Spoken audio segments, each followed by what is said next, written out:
अब तक की सबसे धांसू खबर ये है कि हमें हल्क की सोलो मूवी देखने को मिलने वाली है। ये प्लेनेट हल्क हो सकती है या वर्ल्ड वॉर हल्क, इसके बारे में अभी कुछ दिनों में क्लियर हो जाएगा। लेकिन अभी के लिए जो र्यूमर सामने आ रहा है वो ये बता रहा है कि कैप्टन अमेरिका बहादुर दुनिया का एंड सीधा हल्क की सोलो मूवी पर सेटअप करेगा, क्योंकि रिसेंट में ही बहादुर दुनिया के एंड क्रेडिट सीन को फिर से रीशूट किया गया है। इस सीन में ऐसा कुछ दिखाया गया है कि लीडर किसी फोन पर बात कर रहा है और वो फोन पर कह रहा है कि कुछ बड़ा और खतरनाक सामने आने वाला है। यहाँ पर लीडर डॉक्टर डूम और इनकर्जन के बारे में इजीली कह सकता है, क्योंकि हम जानते हैं कि लीडर बहुत ही इंटेलिजेंट है और वो हर पॉसिबिलिटीज पे नजर रख सकता है कि आगे क्या होने वाला है। मतलब वो एक तरीके से प्रेडिक्शन कर सकता है आने वाले हर एक खतरे की। और ये जो खतरा अर्थ की ओर बढ़ रहा है, इसको देखते हुए लीडर एक कांड करेगा और ये कांड वो होगा कि अब जितने भी हल्क सॉफ्ट हो गए हैं, मतलब वो पहले जैसे हल्क नहीं रहे जैसे वो पहले थे, इसीलिए वो इन खतरों को देखते हुए इन हल्क्स की पावर को बढ़ाएगा। जहाँ ये सारे हल्क फिर से आउट ऑफ कंट्रोल होंगे, जिनमें है Abomination, Hulk, She Hulk, Red Hulk भी आ चुका है, हल्क का बेटा स्कार भी है और एक नया हल्क भी एमसीयू में आ चुका है जिसका नाम है एमेडस चो। ये डॉक्टर हेलेन चो का बेटा है, जिसको हमने देखा था अवेंजर्स एज ऑफ अल्ट्रॉन में। और यहाँ पर एमेडस चो की बैकग्राउंड कहानी को कुछ ऐसा दिखाया जाएगा कि जब अल्ट्रॉन ने माइंड स्टोन से हेलेन चो को कंट्रोल में किया था, तब उसकी काबिलियत काफी बढ़ गई थी, जिसका असर उनके बच्चे पर भी आया। कायदे में ये जो एमेडस चो है, ये वाकई सच में मार्वल यूनिवर्स के इंटेलिजेंट लोगों में गिना जाता है। फिलहाल ये एमसीयू के हल्क की ये पूरी नई टीम है और इनके सामने इनका नया विलन लीडर है। और हल्क वर्सेस लीडर की ये फाइट कॉमिक्स से लेकर एनिमेशन तक हर जगह ऐतिहासिक रही है। इसके अलावा और भी कई अपडेट्स हैं हल्क के सोलो मूवी से रिलेटेड, इसके बारे में हम आगे की वीडियो में बात करेंगे। तब तक बाकी और भी धमाकेदार न्यूज है, उसको भी कवर कर लेते हैं। तो भाई लोग, चैनल पे नए आए हो तो प्लीज चैनल को सब्सक्राइब कर देना। इस चैनल पर आपको एमसीयू से रिलेटेड हर एक कंटेंट देखने को मिलेगा, तो प्लीज सब्सक्राइब और वीडियो को लाइक भी कर देना। फिलहाल मैं हूँ C53 से वॉचर और द वॉचर शो पे आप सभी का स्वागत करता हूँ। सबसे पहले बात कर लेते हैं स्पाइडरमैन 4 की, जिसका आप बेसब्री से इंतजार कर रहे हैं।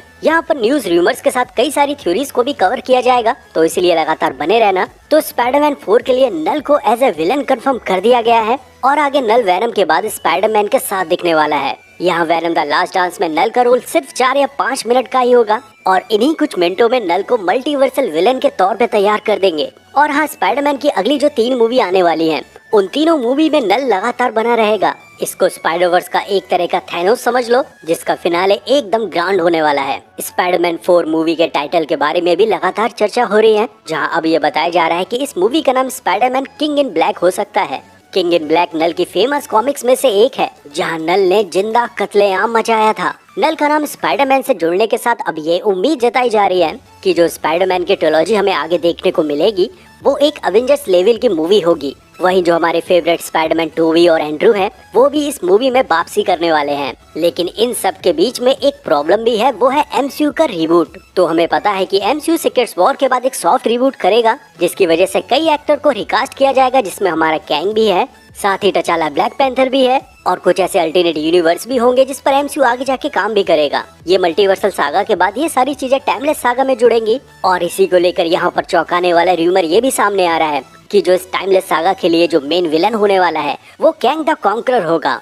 ये कैसे मुमकिन हो रहा है, इस पर हम किसी एक वीडियो पे फुल डेडिकेशन के साथ बात करेंगे। फिलहाल एमसीयू का सॉफ्ट रिबूट या स्पाइडरमैन ट्रिलॉजी के बीच में ही होने वाला है, जिसकी वजह से नल की कहानी आधी आधी रह जाएगी। मतलब आधी कहानी सीक्रेट वॉर से पहले और आधी कहानी सीक्रेट वॉर के बाद।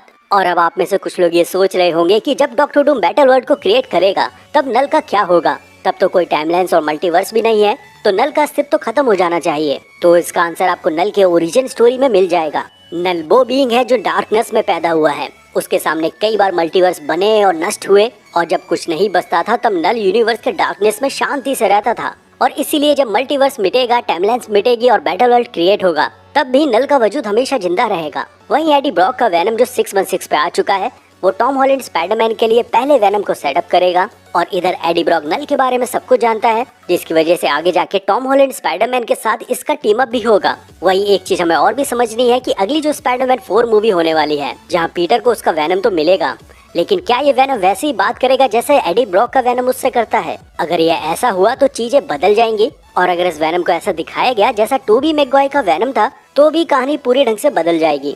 इसके अलावा हमें ये भी पता है कि एडी ब्रॉक की ये लास्ट मूवी होने वाली है वैनम। इसके बाद वो वैनम मूवी में नहीं दिखाई देंगे। इसका मतलब ये है कि वैनम मूवी अब नहीं बनेगी, बल्कि एडी ब्रॉक और उसका वैनम अलग अलग मूवी में दिखता रहेगा। वहीं एंड्रू स्पाइडरमैन से ये चीज सामने आई है कि उन्होंने एक इंटरव्यू में कहा है कि जो उन्होंने नो वे होम में स्पाइडरमैन का रोल प्ले किया है वो उनकी आखिरी मूवी नहीं थी, आगे भी वो स्पाइडरमैन के रोल में नजर आना चाहते हैं। और अब र्यूमर ये आ रहा है कि सोनी ने अपने अपकमिंग 2 प्रोजेक्ट के लिए एंड्रू स्पाइडरमैन को साइन कर लिया है। अब तो कुछ पक रहा है सोनी में और सोनी हमें बताना नहीं चाह रहा क्या कुछ चल रहा है स्पाइडरमैन 4 को लेकर। इस पर मैं एक फुल डेडिकेटेड वीडियो बना दूंगा क्योंकि कई सारी थ्योरीज हैं जिस पर एक फुल वीडियो तो बनती है। वहीं इसके बाद अगली न्यूज है वांडा को लेकर, जहां अब ये बताया जा रहा है कि मार्वल वांडा के ऊपर एक सीरीज बनाने जा रहा है जो वांडा विजन और अगाथा ऑल अलोंग का एक सिक्वल होगी और इस सीरीज में वांडा अपने बच्चों को फिर से ढूंढते हुए नजर आएंगी। वहीं विजन क्वेस्ट और वंडरमैन जैसी सीरीज भी इससे कनेक्ट होगी, तो मार्वल फिर से वांडा के लिए एक नई सीरीज तैयार करने जा रहा है। लेकिन इसकी जरूरत क्या है?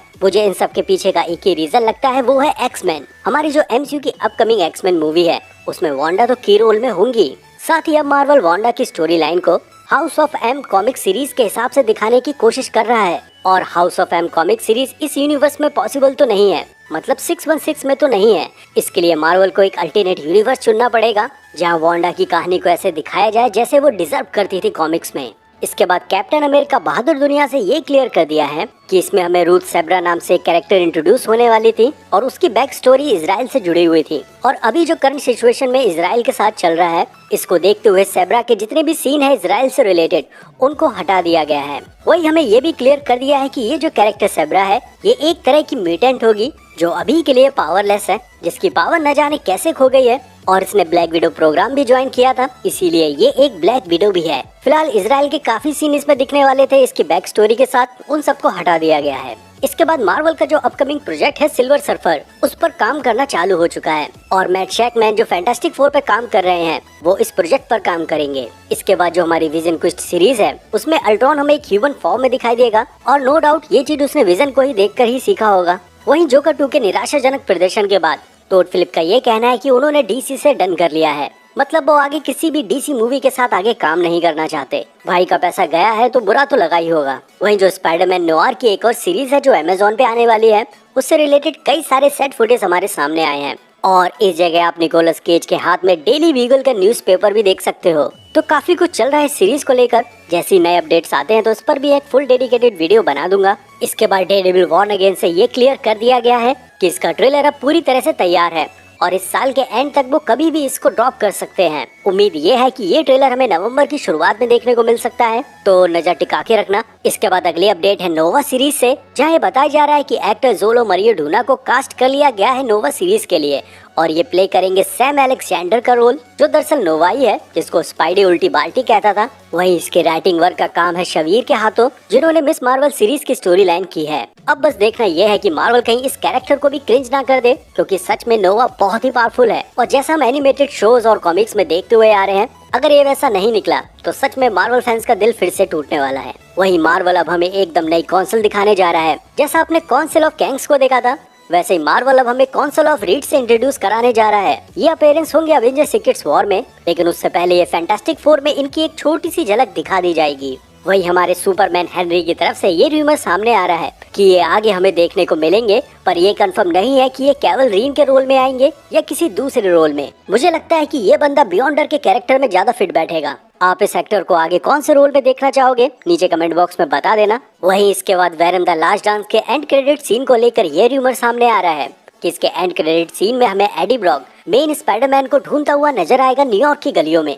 अब यहाँ ये स्पाइडरमैन टॉम हॉलैंड का स्पाइडरमैन होने वाला है या एंड्रू गारफील्ड का स्पाइडरमैन, अभी के लिए ये चीज सस्पेंस में रखते हैं। वहीं आज से 1 साल पहले आज ही के दिन हमने लोकी सीरीज का पहला एपिसोड देखा था और वहीं आज से 6 साल पहले आज ही के दिन वेनम मूवी रिलीज हुई थी। तो इन दोनों को ट्रिब्यूट देने के लिए वीडियो को लाइक और चैनल को सब्सक्राइब कर लेना, साथ ही अपने कमेंट में प्यारे शब्द भी छोड़ देना। अब इन सारी चीजों से होगा ये कि मैं गिव अवे करने वाला हूँ। गिव अवे में आप कोई भी गिफ्ट या 1000 तक का कैश जीत सकते हैं। जीतने का एक ही तरीका है, मेरी हर एक वीडियो जैसी आती है उसको देखो, लाइक करो, शेयर करो, सब्सक्राइब करो, साथ ही हर एक वीडियो पे कमेंट भी होना चाहिए। तो लग जाओ काम पर। विनर को अपनी लाइव में फेयर जजमेंट के साथ अनाउंस करेंगे, तो बने रहना मेरे साथ। चलिए इसके बाद बाकी की अपडेट्स पे नजर मार लेते हैं। तो जो एमसीयू की हमारी फैंटास्टिक 4 फर्स्ट टाइम मूवी होने वाली है, जिसकी शूटिंग इसी साल मई जून में शुरू हो जानी चाहिए थी, अब वो अपने शूट से 3 महीने पीछे चल रहे हैं और बताया ये भी जा रहा है कि इस महीने में भी फैंटास्टिक 4 की मूवी शूट नहीं हो पाएगी। आपने जितने भी इस मूवी से रिलेटेड सैड इमेज देखे हैं वो पहले के हैं, लेकिन अभी मूवी पर फाइनल काम करना बाकी है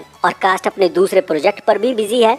इसलिए ये मूवी एक साथ शूट नहीं हो पा रही है। अब यही सारी चीजें सामने आ जाने के बाद कई लोगों को अब ये भी लगने लगा है कि मार्वल के जितने भी अपकमिंग प्रोजेक्ट हैं वो सब डिले हो सकते हैं। वहीं इसके बाद अवेंजर डूम्सडे से ये भी सामने आ गया है कि हमें जो इसमें RDJ डॉक्टर डूम देखने को मिलने वाले हैं, उनके पास खुद की एक अवेंजर लेवल की टीम होगी और इस टीम के जितने भी मेंबर होंगे वो एक नंबर के लसन और ईविल होंगे। मतलब कि जो RDJ डॉक्टर डूम हमें देखने को मिलने वाला है वो केवल अकेला ही नहीं होगा जो अवेंजर्स डूम्सडे में तबाही मचाएगा।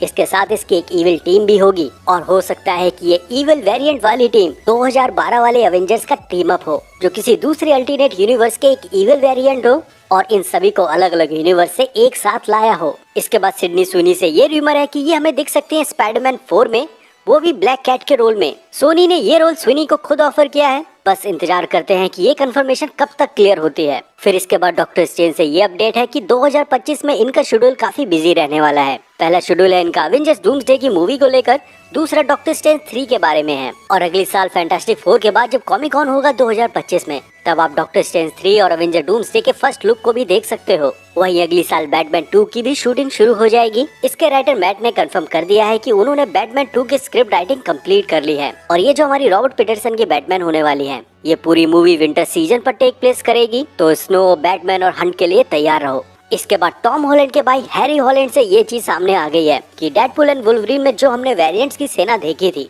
उनमें से एक वेरिएंट का रोल इसने भी प्ले किया था और हैरी हॉलैंड पहले भी कई बार MCU की मूवी में दिख चुके हैं। फिर इसके बाद बात करते हैं एक ऐसे एनिमेशन शो की जिसको आपने बचपन में खूब देखा होगा। जी हाँ, फिनियस और फर्ब। इसका एकदम नया सीजन अगली साल आने वाला है। ये सीजन होने वाला है 5वां और इसका पहला एपिसोड भी कंप्लीट हो चुका है। नीचे कमेंट बॉक्स में बताना कि किस किसने ये सीरीज देखी है। इसके बाद अवेंजर्स एंड गेम से कई सारे कॉन्सेप्ट आर्ट सामने आए हैं और जो टाइम डकैती के लिए सूट बनने वाला था वो दरअसल ऐसा होता। फिलहाल कई सारे और भी कॉन्सेप्ट आर्ट है जिनको धीरे धीरे रिलीज किया जा रहा है। जैसे ये सारे सामने आ जाएंगे तो उन पर भी बात कर लेंगे। फिलहाल इस हफ्ते जोकर 2 रिलीज हुई है जिसने इस हफ्ते डोमेस्टिक ओपनिंग डे से $20 मिलियन कमा पाए हैं। ये मूवी अपना खास असर नहीं दिखा पा रही है और कई फैंस इस मूवी के म्यूजिकल को लेकर नाराज भी हैं। इसके बाद स्पाइडरमैन 4 में नल के अलावा और भी कई विलेन हैं जिनको मैं पहले बताना भूल गया, जिनमें है स्कॉर्पियन, प्रोलर और मिस्टर नेगेटिव। ये तीनों कैरेक्टर स्पाइडरमैन 4 के लिए डिसाइड किए गए हैं। इसके अलावा रूमर ये भी है कि 3 विलन और भी होंगे जो शायद अगली स्पाइडरमैन 4 के लिए एकदम नई सिनिस्टर 6 टीम को बनाए। फिलहाल आज के लिए इतना ही। अगर आपने यहाँ तक देखा हो तो प्लीज यार चैनल को सब्सक्राइब